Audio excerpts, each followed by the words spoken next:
Buen día, familia y amigos. Bienvenidos una vez más a este miércoles de enfoque misional en los que hemos venido aprendiendo diversos temas que vienen en la Biblia, pero los estamos tocando desde el punto de vista de Dios. Temas que a lo mejor ya hemos aprendido, ya nos han sido enseñados, pero ahora estamos tratando de verlos desde el punto de vista de Dios. Y en esta ocasión trataremos de aprender acerca del plan maestro de Dios. Esto porque existen varias preguntas a lo largo de la historia que más de alguno nos hemos hecho, para ser sinceros, y estas preguntas, o algunas de esas preguntas, trataremos de contestarlas al ver otra pregunta, o al tratar de contestar otra pregunta. ¿Qué se propone Dios? Bien, una de las descripciones que tiene la Biblia acerca de Dios es que es Rey eterno. Así nos lo dice Salmos 10:16, Jeremías 10:10 por lo menos. Y también declara la Biblia allá en el Salmo 103:19 que Dios es soberano y domina sobre todo. Por ser infinito, por ser omnipresente, Dios está en todas partes, en todo el universo, en cualquier momento, al mismo tiempo. Con pleno control sobre todo, que es muy importante esto. Esa es su soberanía, pleno control sobre todo.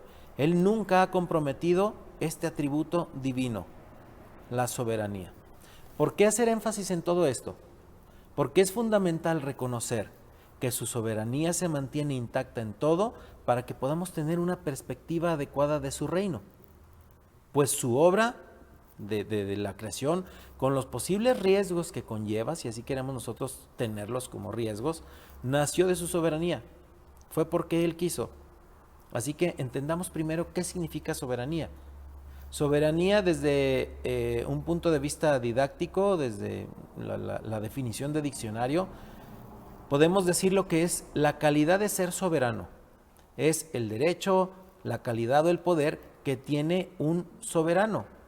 Es decir, la máxima autoridad, la alteza suprema y absoluta que tiene autoridad sobre todo lo demás, no solo sobre todos, sino sobre todo lo demás. Esa es la superioridad no superada, valga la redundancia, superioridad no superada en cualquier orden. Con esto en mente entonces, y con la declaración del Salmo 103:19 que habla de su soberanía y que dice: Jehová estableció en los cielos su trono y su reino domina sobre todos, hablemos entonces de la primer rebelión. Dios es soberano, sí, lo acabamos de leer, lo tenemos claro, Dios es soberano y gobierna su reino según el principio de autoridad delegada, algo que posteriormente aprendió Moisés y algunos otros personajes que vemos en la Biblia que hicieron mejor las cosas haciendo así. Autoridad delegada. Él creó a cada uno de sus ángeles y los organizó por jerarquías. Les asignó niveles de responsabilidad y esferas de servicio donde ellos se podían mover y podían trabajar. Entre todos ellos adornó a uno en particular con gran belleza, con sabiduría, con poder, para actuar como su lugarteniente y que comandara en su reino. A este ser, a este ángel, lo llamó Lucero, que literalmente significa el que lleva la luz, y le concedió un trono para reinar. Todo esto pueden ustedes verlo, aunque ahorita vamos a leer también, en Ezequiel capítulo 28 e Isaías capítulo 14. Ahora, este ángel gobernó, hizo las cosas como Dios quiso, como el primer ministro de Dios por excelencia por mucho tiempo. No sabemos con certeza cuánto duró esta armonía de lo que dispuso Dios para él, allá en el pasado lejano. Pero lo que sí sabemos es que la prueba de fuego de cualquier criatura dotada de libre albedrío, de libertad moral, es su lealtad a la voluntad de Dios. Cualquier criatura dotada de libre albedrío tiene una prueba de fuego que es su lealtad a la voluntad de Dios. Pues es aquí, en ese momento decisivo, en esa prueba de fuego que se llega a presentar en nuestra vida, donde decidimos, obedecer o no a lo que Dios quiere. Fue esta prueba la que le llegó a Lucero en su tiempo, cuando decidió dejar de mirar a Dios, su creador, para mirarse a sí mismo. Él se miró y vio los esplendorosos rasgos que había recibido del mismo Dios. Fíjense, Ezequiel capítulo 28. Así lo describe la Biblia. Ezequiel 28, los versículos 12 al 17. Dice: Hijo de hombre,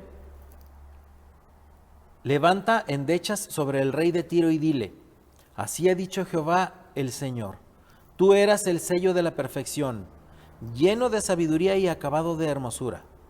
En Edén, en el huerto de Dios estuviste, de toda piedra preciosa era tu vestidura, de cornerina, topacio, jaspe, crisólito, berilo y ónice, de zafiro, carbunclo, esmeralda y oro. Los primores de tus tamboriles y flautas estuvieron preparados para ti en el día de tu creación. Tú, querubín grande, protector, yo te puse en el santo monte de Dios. Allí estuviste, en medio de las piedras de fuego te paseabas. Perfecto eras en todos tus caminos desde el día en que fuiste creado hasta que se halló en ti maldad. A causa de la multitud de tus contrataciones, fuiste lleno de iniquidad y pecaste, por lo que yo te eché del monte de Dios y te arrojé de entre las piedras de fuego, oh querubín protector. Se enalteció tu corazón a causa de tu hermosura, corrompiste tu sabiduría a causa de tu esplendor. Yo te arrojaré por tierra, delante de los reyes te pondré para que miren en ti.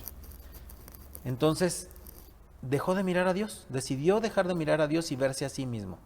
Así que, deslumbrado por su propia grandeza, afirmó su independencia y pretendió ser semejante al Altísimo.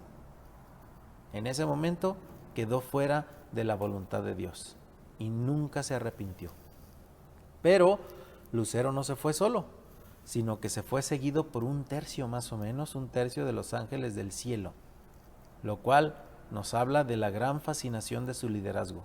Muchos quisieron seguirlo, un tercio de los ángeles del cielo, como lo dice Apocalipsis capítulo 12.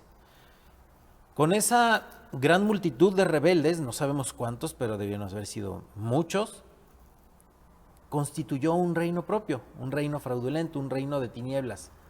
Y de acuerdo a su conducta, pasó de ser Lucero, el que lleva la luz, como dijimos, a ser Satanás, que significa adversario.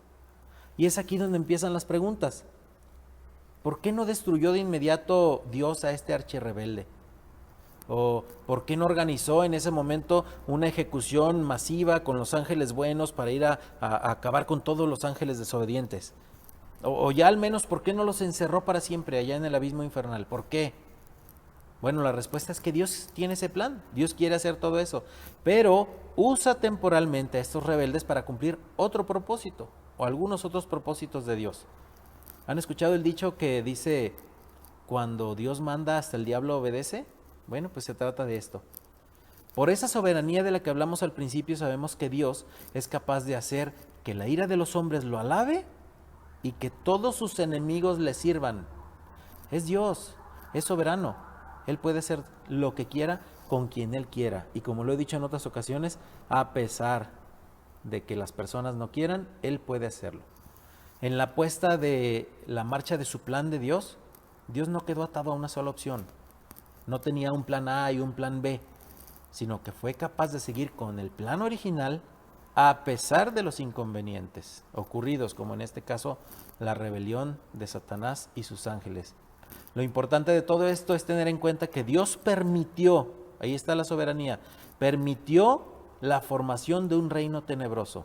Ojo, no fue creado por Dios, sino formado por fuerzas voluntarias, libre albedrío, capitaneadas por Satanás.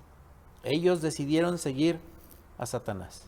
Se convirtieron entonces este reino de tinieblas en un polo opuesto al reino divino de luz, en una opción atractiva para todos los seres dotados de libertad moral, de libre albedrío. Una opción atractiva, contraviniendo lo que Dios quería hacer. Esto se debe a que el diablo no es como lo pintan, como nosotros decimos. Pues, contrario a muchas opiniones ingenuas, el diablo no es un monstruo rojo con cuernos, con cola, con una pata de cabra y otra de gallo y todo feo. No. Es muchas veces hacedor de bien. Su primera intención registrada conlleva las palabras: seré semejante al Altísimo. Déjenme se las leo.